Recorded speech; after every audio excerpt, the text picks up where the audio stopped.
Om Namo Bhagavate Vasudevaya.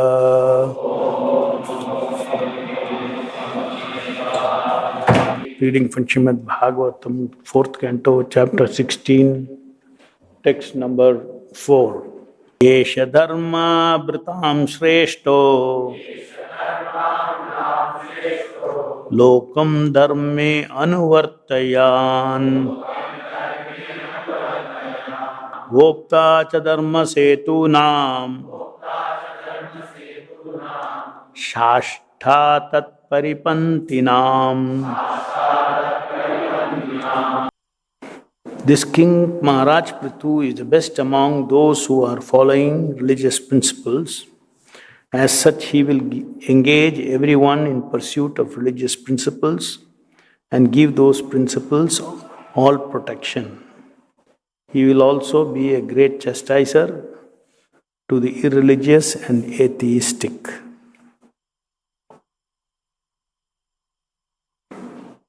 Purport. The duty of the king or the head of the government is described very nicely in this verse. It is the duty of the government head to see that people strictly follow a religious life. A king should also be strict in chastising the atheists. In other words, an atheistic or godless government should never be supported by a king or a governmental chief. That is a test of the good government. In the name of secular government, the king or the governmental head remains neutral and allows people to engage in all sorts of irreligious activities. In such a state, people cannot be happy despite all economic development. However, in this age of Kali, there are no pious kings. Instead, rogues and thieves are elected to head the government. But how can the people be happy without religion and God consciousness? The rogues exact taxes from the citizens for their own sense enjoyment, and in the future the people will be so much harassed that according to Srimad Bhagavatam, they will flee from their homes and country and take shelter in the forest. However, in Kali Yuga, democratic government can be captured by Krishna conscious people. If this can be done, the general populace can be made very happy. Thus ends the Bhaktivedanta purport. So the glorification of King Prithu is continuing. And in this particular verse, King Prithu Maharaj is described as best among those who follow the religious principles and one who gives protection to these religious principles in the society, and also one who is a great chastiser of those who break the principles of religion.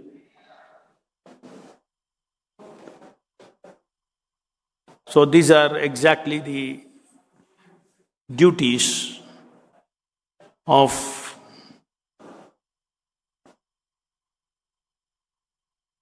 a proper Kshatriya king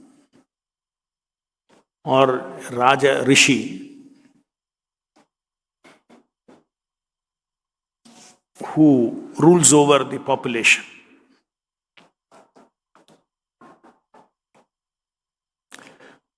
The science of self-realization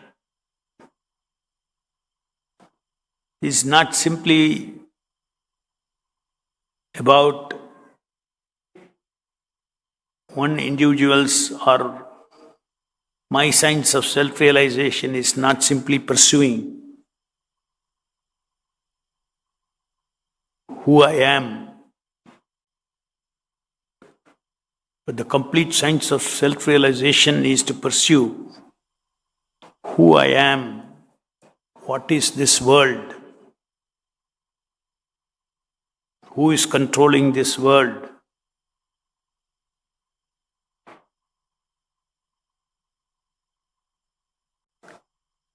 how does the world respond to my free will of how I relate with this world. All these things are very much part of the self-realization process.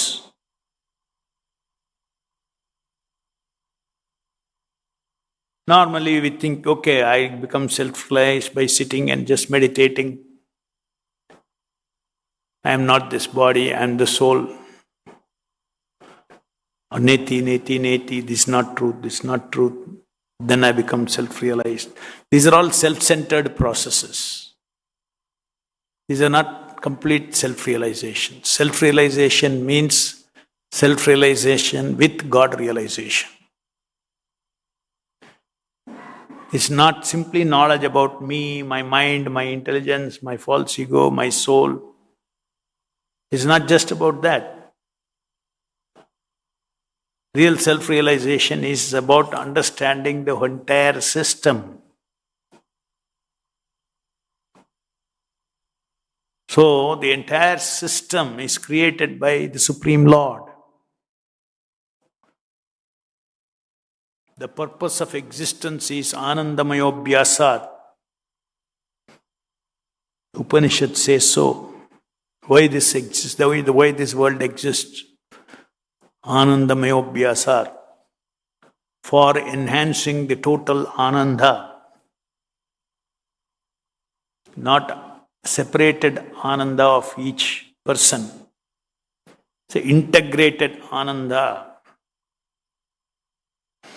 of the Supreme Personality of Godhead, whose part and parcel we are.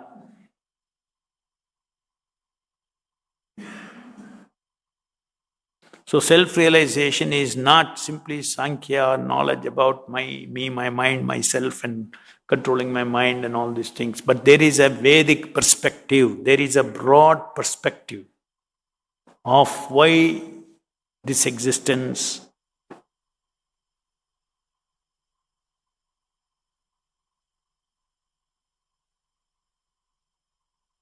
What is my relationship with this total existence?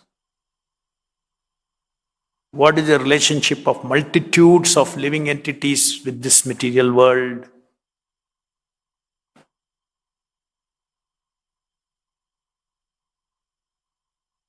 Is it all part of a total scheme planned out by somebody? Yes. It's a scheme planned out by the Supreme Personality of Godhead, Sarvakarana Karanam Krishna. The creation of all the Brahmandas. And then within each of these Brahmandas, how different things are organized. And within that Brahmanda on the earth, how the living entities how are they organized? What is the purpose with which they are organized? Because every living entity is having its eternal free will.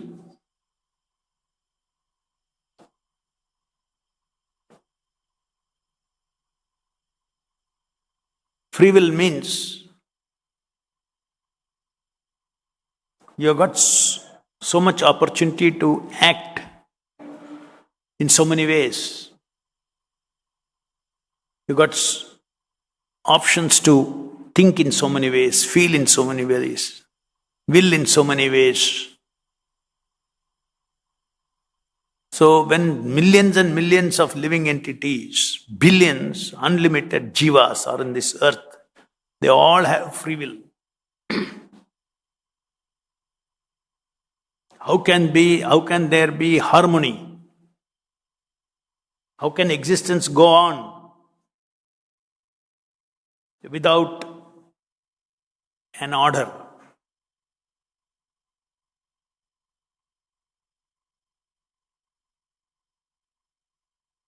Just like in this normal world itself, if I go and take away a neighbor's property, I want to enjoy your property, there will be only chaos. See, that does not happen even in this world. You don't walk into somebody's house and potentially you can, you have free will. You walk into somebody's house and steal everything. steal somebody's wife. Potentially possible, no? Everybody can. But they don't do it.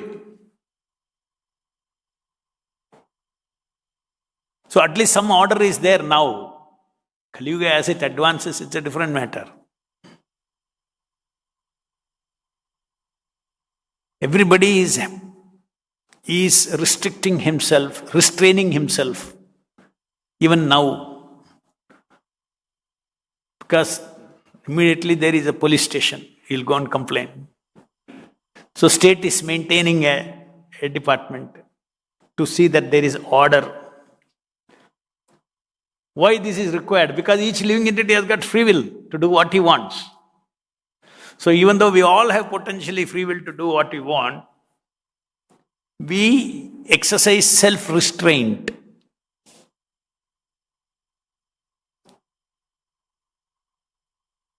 This is their moral. Out of necessity, there is a self-restraint.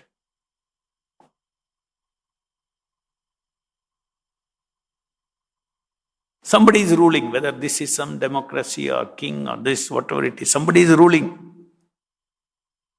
Always society was ruled by somebody. Always, whether it is the prime minister is the head or the king is the head or an authoritarian rule is there, or the communism or whatever ism, so communism, socialism. You create a ism and there is a top man who controls that ism to ensure that that ism is there. So that top man is in monarchy, it is the king.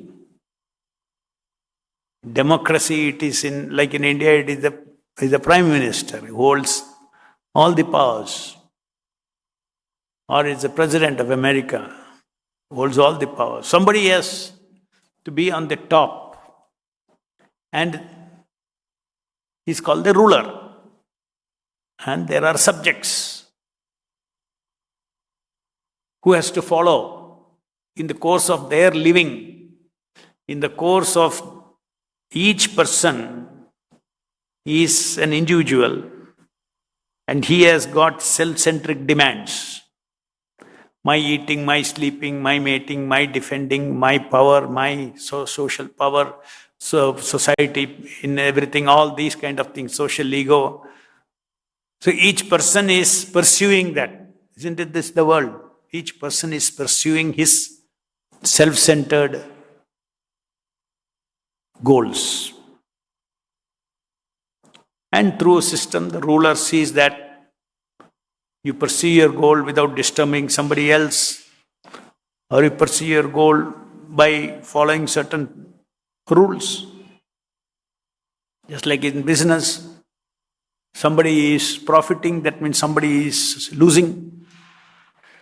That's okay, as long as you followed the rules and you profited and the other person loses, it's all right.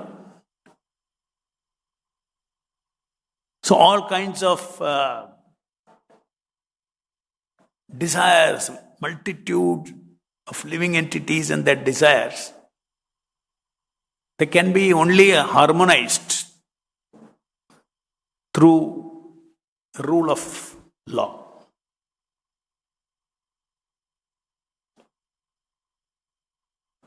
Exercised by a king or a ruler or a democratic head or whatever it is, or an authoritarian.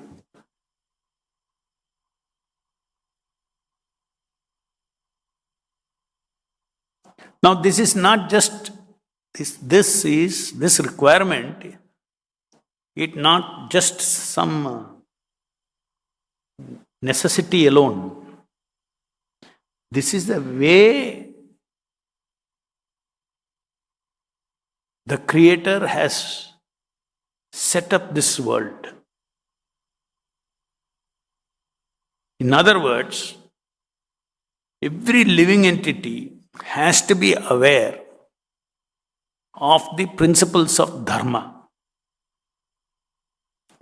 But what is the Dharma? Dharma actually puts the boundary on the living entity's freedom. so-called freedom. To do anything you want is not really freedom. So dharma is put restrictions and also gives positive, there is a positive aspect of dharma, where you follow the do's and don'ts. Then you are rewarded. Artha, kama, moksha. So these are the four purusharthas. In the material world, if you want to pursue your own selfish interest, that selfish interest also, we are not talking about bhakti. We'll come to that. Selfish interest. You have to pursue that through the principles of dharma. Artha, kama, and lead to moksha. In other words, dharma, artha, kama, moksha. Artha and kama should be pursued according to dharma in order to achieve moksha. So normally in this world, if you take all the shastras, it is directed towards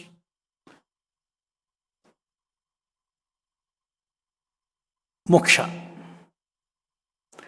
liberation from this material world, which is understood to be suffering. So artha and kama in this material world is only a temporary thing, to be pursued as per dharma in order to get liberated from this material world. This is how the Creator has set up the social system. Who is the Creator? Krishna, the cause of all causes.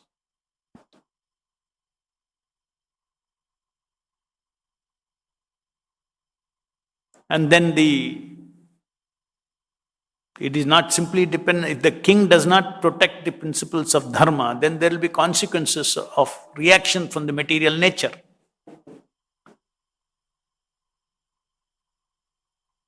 A king is only administering. Suppose there is a factory, chemical factory. So many controls, so many things are in the pipe flowing this way, that way, in the end something is coming, say cement is coming or something.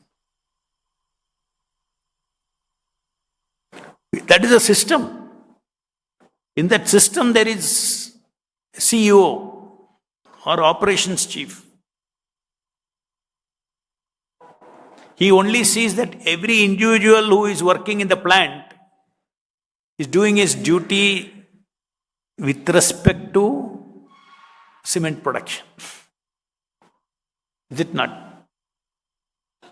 Now, let's say there are 100 employees, there is one boss. Operations head, he's boss. His boss means he is not boss, like a king cannot be, I am everything. No. You are like an operations chief. There is a factory. Similarly, there is a setup of this material world. And that setup, there are certain things that is going on in that setup. Just like you do yajna, rain comes down, society prospers, there is food grain. So there are so many things. So king is not arbitrary. King is not saying, for my satisfaction you follow all these things. No. I am just ensuring that how the society can be prosperous, how all of you can live happily. If you follow the system that is sent up by not me, by somebody else, the Supreme Personality of Godhead, who has set up these principles of Dharma. So there is no question of individual liberation just by sitting and meditating. You have to follow the principles of Dharma.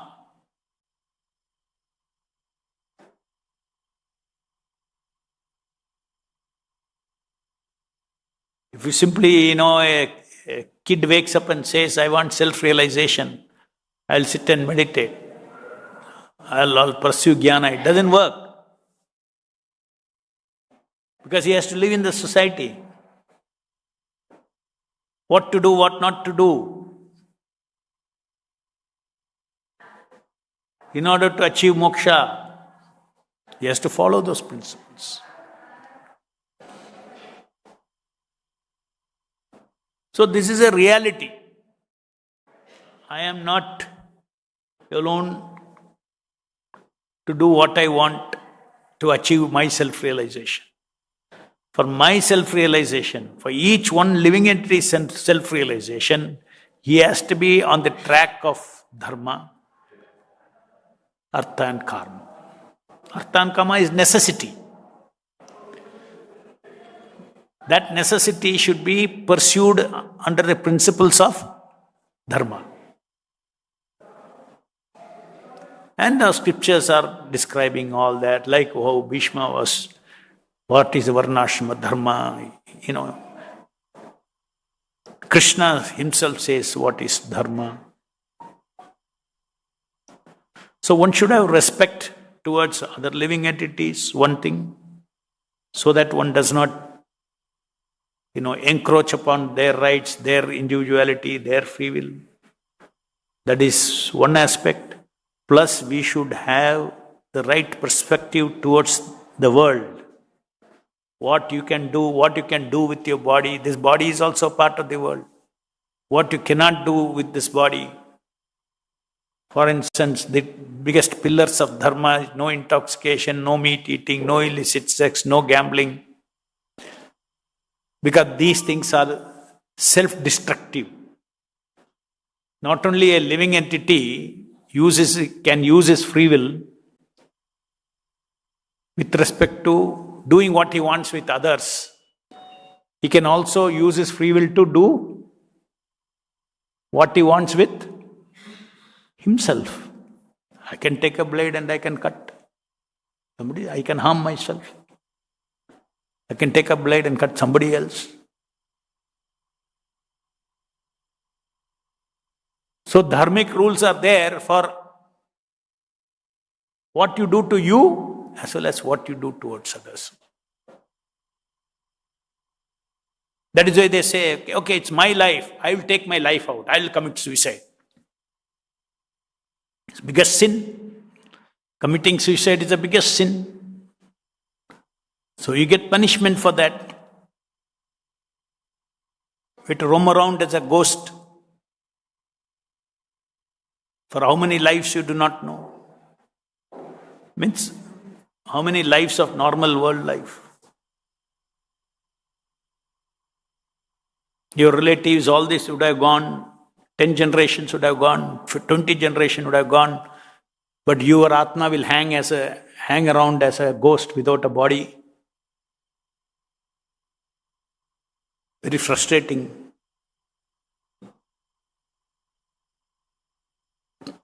So it's a punishment. So like that, basically the living entity has to understand that I have to live a life of self-restraint, do's and don'ts towards yourself, do's and don'ts towards others. And these do's and don'ts, the rules of the do's and don'ts are defined by the Supreme Personality of Godhead. Dharmam tu sakshat bhagavat pranitam. The one who originates dharma is the one who has designed the entire system. Is it not? What should be done in a chemical factory, what should not be done in a chemical factory, which valve should be opened, which valve should be closed, etc. Who has decided that? One who has designed the chemical factory. He has decided that. So that's a dharmatno sakshat bhagavat pranitam. Locally you cannot decide. You have to have knowledge of the total system. Similarly, this world is so complicated. The laws of living.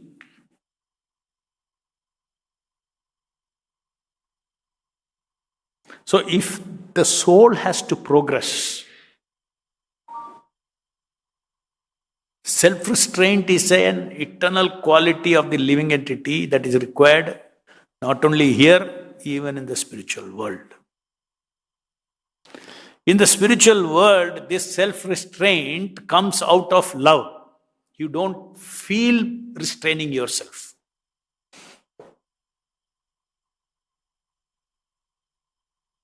When you love someone, then automatically you don't do anything that is displeasing to that person. You go on doing what pleases that person. Is it not? That is the nature of love. So, first you have to choose whom you want to love. Then according to the object of love, subject of love, your activity is also aligned to please that person. So devotional service is this. Love of God. I will align myself with my bodily activities, mental activities, my body, mind, words. I will align myself. My free will shall align myself to give pleasure to the object of love, Krishna. So naturally, you will be follower of Dharma. But Dharma has its own jurisdiction within this material world. So sometimes Krishna also says, you break the Dharma. Krishna can say that. Because he is the creator of the Dharma. Dharmic principle. The spirit of that is followed when Krishna is apparently in Mahabharata, and we will see that Krishna is breaking or going away from normal worldly plane of Dharma. Krishna never violates Dharma. Absolute Dharma is absolute. But in this world sometimes, those absolute principles of Dharma come as do's and don'ts. Under the direct instruction of Dharma, under the direct instruction of Krishna, Dharma can be changed just exactly as Arjuna was talking the normal worldly Dharma, how I can fight. Krishna, for a greater cause, he had to shake up the whole world. The war had to happen, killing had to happen, society had to be cleaned. So that is the role of Avatara. When the worldly do's and don'ts that are established, they are not serving its purpose. At that time, the Lord incarnates. Because this world belongs to Him. He is a creator. All living entities belong to Him. So when His purpose is not served, He Himself incarnates and sets things right. Dharma samsthapanaya sambhavami yuge yuge. He comes down. So these are all, the things that one has to understand. Self-realization means not simply understanding, okay, I am soul, I am not this body. One has to have divya jnana of Krishna and His scheme of things and surrender to His scheme of things. Sarva dharman pariteja mam ekam sharanam vraja. Surrender unto Him. All this requires guidance of a spiritual master. Without the guidance of a spiritual master, then you will get deviated for sure. Guru, sadhu, shastra. Because the world is complex. I don't know anything about the chemical plant. I go and simply turn some walls here. Okay, I will manage this chemical factory. No, there are so many things. If the cement has to come out, how much of this chemical, how much of that is going, at what rate it is going, all this in control, how much timing is required, everything, all these things are there. Can one by speculation create rules and regulation to control the chemical factory? No, not possible. Similarly, can each of us create our own dharma, rules and regulations? It will only mess up the factory. It will bring only, you want prosperity. If the chemical factory has to run properly, if the cement has to come out as per the design, then everything has to be worked according to that. Similarly, if human being wants prosperity, good health, happiness in the society, the Supreme Lord has created this world. You can get this. It will be temporary, that's all, but you will get it. There can be material prosperity. But when you become a spiritualist, you understand this material prosperity is all, what is the use? It's temporary. I want eternal prosperity. So spiritualists pursue that. But even though we pursue the eternal goal of Krishna consciousness, eternal prosperity, eternal happiness, we pursue that. But we have to understand that in this material world, if we go in line with this dharmic principles, our path to Krishna consciousness will also be easy.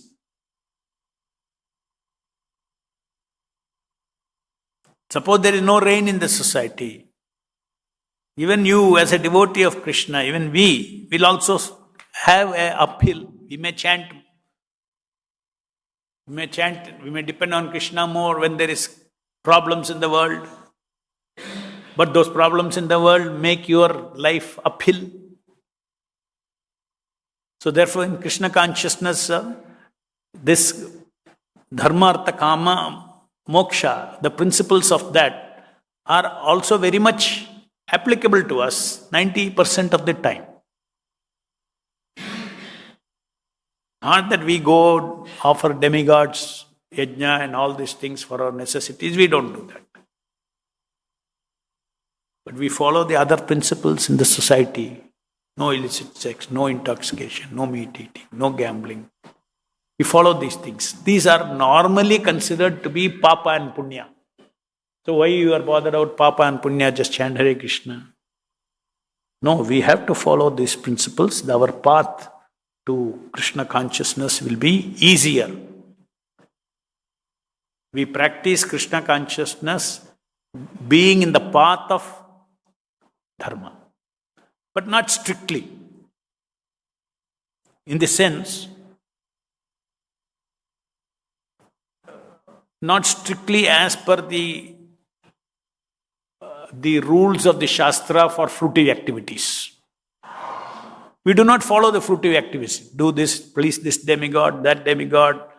But a normal in this material world, if somebody is not Krishna conscious, then these are the ways in which a king should ensure that they all follow these things.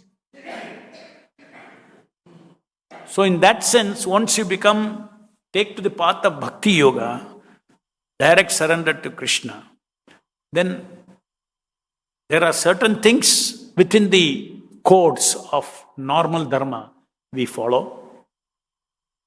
Certain things we don't follow. Just like we leave our families and come and engage in Krishna's service.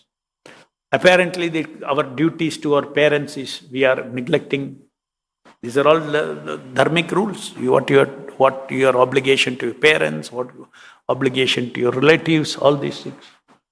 We are not following that. So we have to be careful. We have to understand that how a person who wants to pursue love of God, who wants to pursue Krishna consciousness, consciousness of the person who is creator of this dharma itself. And very selectively, what pleases Krishna, we do.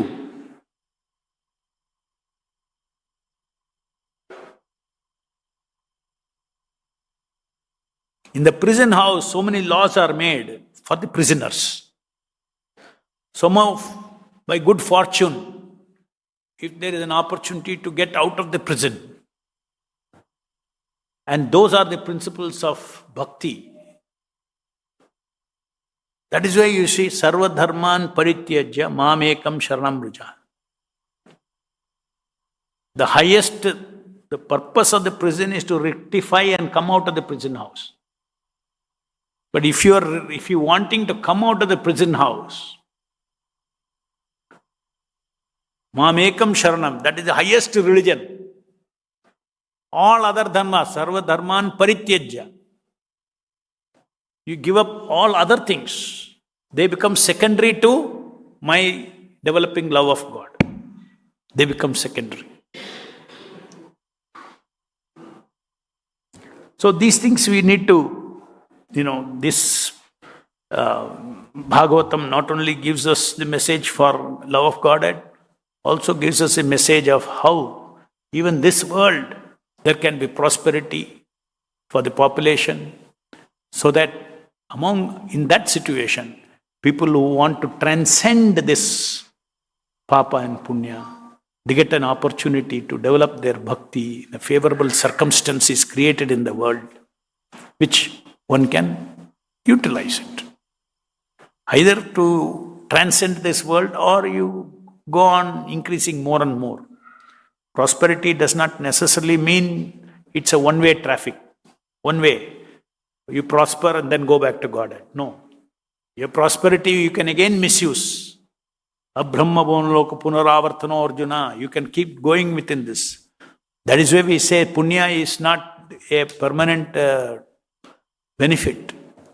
Up and down the living entity is going. So we don't have absolute value for these secondary principles which are there in the Shastra. How to engage in fructive activities, how to engage in jnana. Everything is there in the Vedas. Vedas are the basis of our dharma. Vedaischa sarvair aham eva vedye vedanta krit veda vidyevacha. Krishna says, the old Vedas, in one shot, just see how Krishna's statement is. In one shot, in one sweep, I am the purpose of the Vedas. Vedas are so massive in terms of its instructions and everything for humanity. If you love him over, you are following all the Vedas. You are following devotion service. Vedescha sarva aham eva vidya. I am the purpose of the Vedas, Krishna says. So this big picture one should have of existence. So self-realization means all these things. Every aspect of Krishna's, this corner of the material world also, you have to understand. That is what is Kritu Maharaj's incarnation, his purpose, everything. Not too much is described in these Leelas of Kritu Maharaj about bhakti. Isn't it? It's all very directly about bhakti.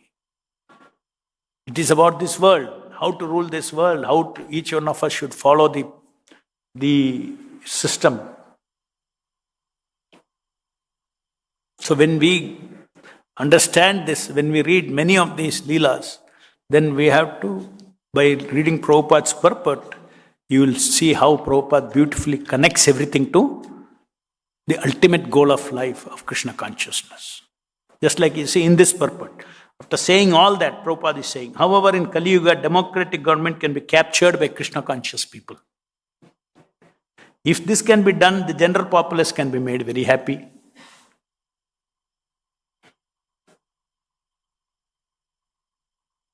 So when we read Prabhupada's books also, his purpose, we have to understand Prabhupada is directing us towards Krishna consciousness, not directing us towards being a good citizen in this world, karmakhandi or, all those things. No. How to accept things which are favorable for devotion service. A prosperous government, a religious government is very favorable for Krishna consciousness. You accept it. But today, you see, there is nothing like that. There is no ruler who insists on the dharmic way of life. Nobody. In spite of that, are we collapsing? No. The process of bhakti is going on. Those who want. Hare Krishna movement is going on. We are following the regulative principles. We are following the principles of bhakti. It's going on. Even though the world doesn't support. So Krishna consciousness is independent of all these worldly situations. That's why it's called ahetuki apratihata, devotion service.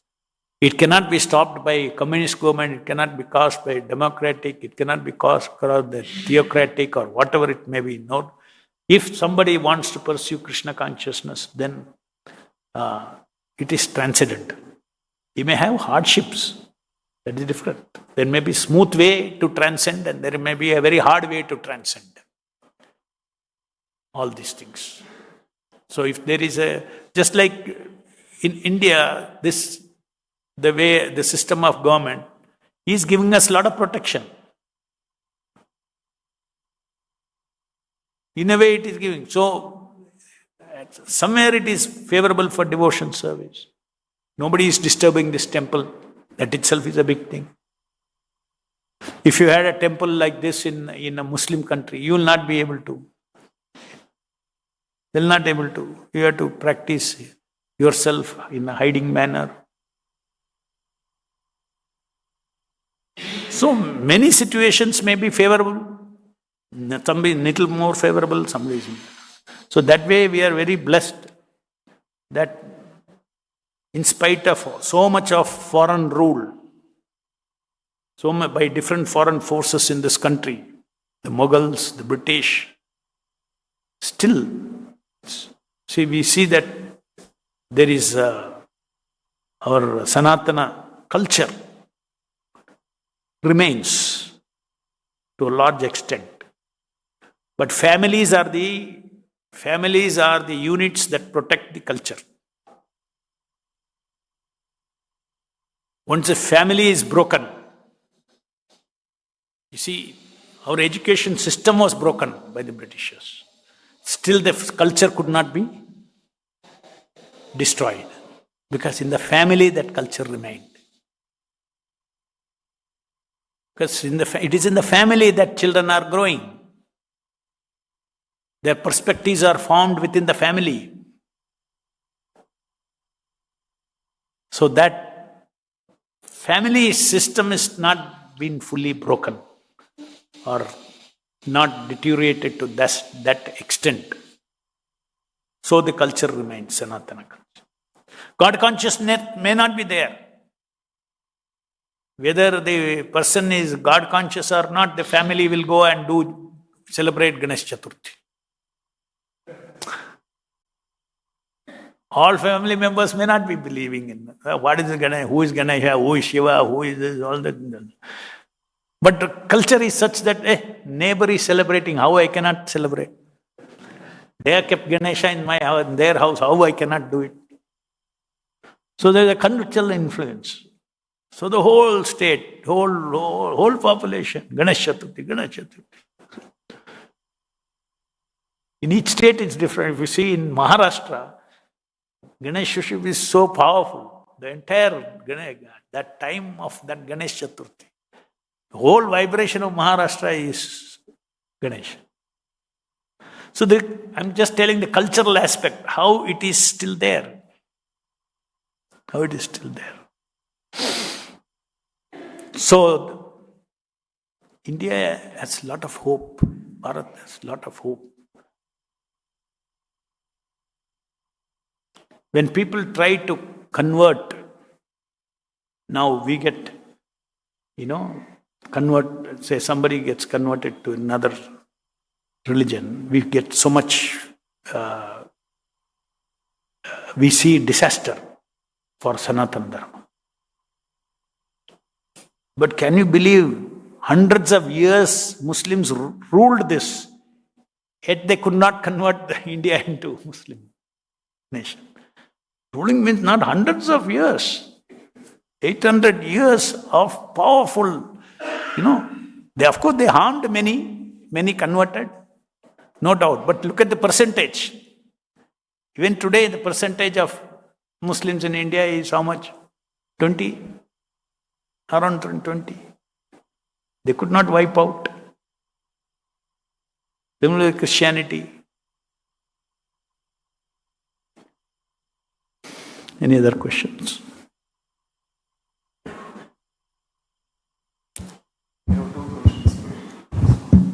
One is for personal as well as another one is for organization. Based on today's class, I have two questions. One is for personal spiritual growth. Another one is for organization's service purpose. The personal question, as you mentioned, we left ordinary dharma of taking care of parents, personal responsibility in the family, and came here for parodharma, that is devotional service. After coming here, somebody is not serious and sincere in this path. Even to the degree, 4 regulative principles they are not following and taking it not that much seriously. What should be a devotee whose conscious attitude should be in this situation that I left ordinary dharma of taking care of my parents and came here and I'm not even following regulative principles seriously, I'm not even feeling pinch. What should be the attitude? And also, without getting depression or kind of things, what kind of basic guidance I should take with the system what Prabhupada has given to us is my first question, Prabhupada. Yeah. You see, you accept devotion service. This is a very sensitive question. It has to be sensitively understood. When we come to Krishna consciousness, we are entering the kindergarten of devotion service. When we are entering the kindergarten of devotion service, we may fall many times.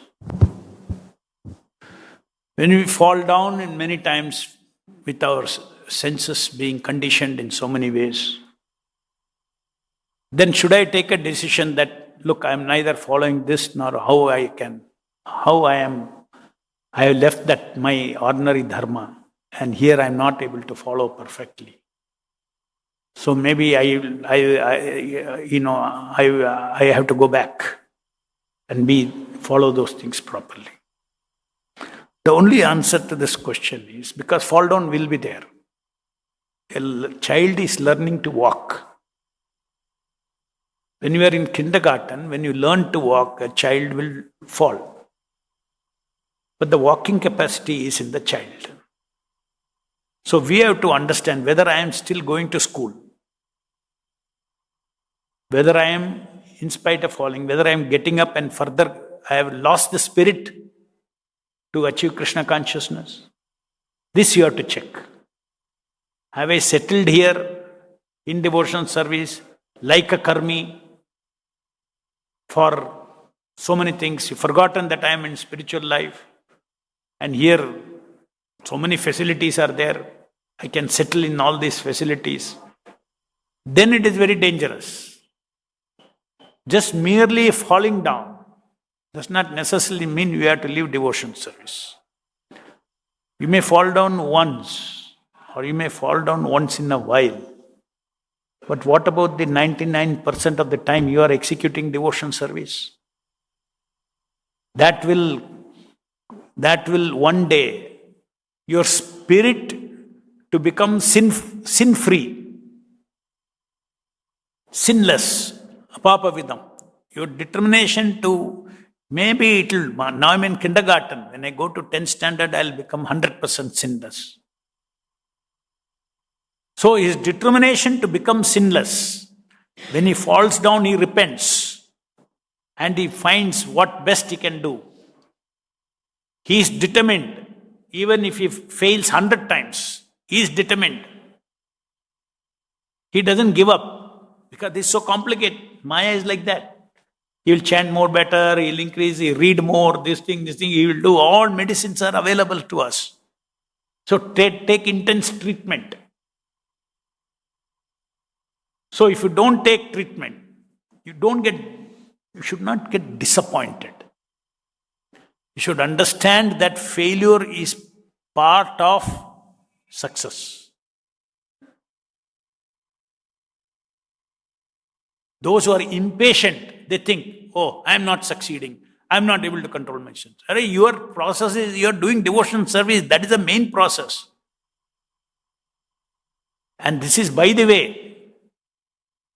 So as long as you keep the main process, you keep yourself engaged in the main process of devotional service, you will become sinless.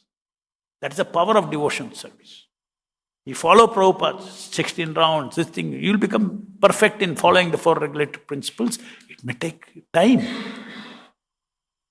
Who makes you fail? It is your mind. You are determined to follow 4 regulatory principles, you are determined to follow Prabhupada's instruction, but you fail. Because of the mind, contamination of the mind. And how does the mind get purified? Through very devotional service. Rishikena Rishikesha Sevanam Bhaktivedanta. Most important process in this is the chanting, association with the holy name. And deity worship. Connecting oneself with the deity. Seva to Guru. So as long as that seva to Guru is there, it doesn't matter. It doesn't strictly follow those things. So therefore that is the answer to your first question. Simply devotees should not become disappointed because you have to maintain your spirit to fight. Prabhupada says a war against Maya. Just sometimes you fail, you don't get up and you're going to marega. One more. 100 times Maya sends arrow. But each time you'll be a little better if you have the spirit. And then you will succeed. How success comes? You are not fighting alone this war. With Guru and Krishna by your side, you are fighting. In fact, Krishna wants to see how much you are determined to get up and walk again and again. And then one day, because of your determination, when you're about to fall, Krishna will come and hold. Then again you're about to fall, Krishna will come and hold. Holding. After you hold a child and walk for some time, what happens? You leave the hand also, child can walk. That is the stage. We will walk. We will be sinless. Otherwise, where devotion service is not that powerful, we will become sinless. Yes, what is the other question? So if I understood correctly, Prabhu, in one nutshell, we should not leave the hands of Guru and Krishna conscious movement. With full determination and hope, we should go on. Go on. Patient. Tat karma pravartanat. Keep doing your devotion service. Nectar of instruction gives us very important qualities required there. Patience. You lose patience, then gone. Why patience comes? Because of the knowledge. What is the knowledge? I have to wait. This is a process I am doing. End of the process, there is result. Confidence is there. This path is given by the great acharyas, given by Krishna himself, how to come out of Maya. I will come out of the Maya. My consciousness will become pure consciousness one day. But I have to be steady in this path. Go on performing devotion service. Fall down, get up. Continue. Be disgusted. Be disgusted in your mind. Why I am falling down? Why I am attracted to Maya? Krishna is so wonderful, but still I am so disgusted, I am attracted to Maya. So you'll develop all these feelings. When all these feelings develop, naturally you will stay away from sin. Next class I will hear, Prabhu. Time is up. Next class I will ask the second question. Grandharaj Srimad Bhagavatam ki jai. Jagat Guru Srila Prabhupada ki jai.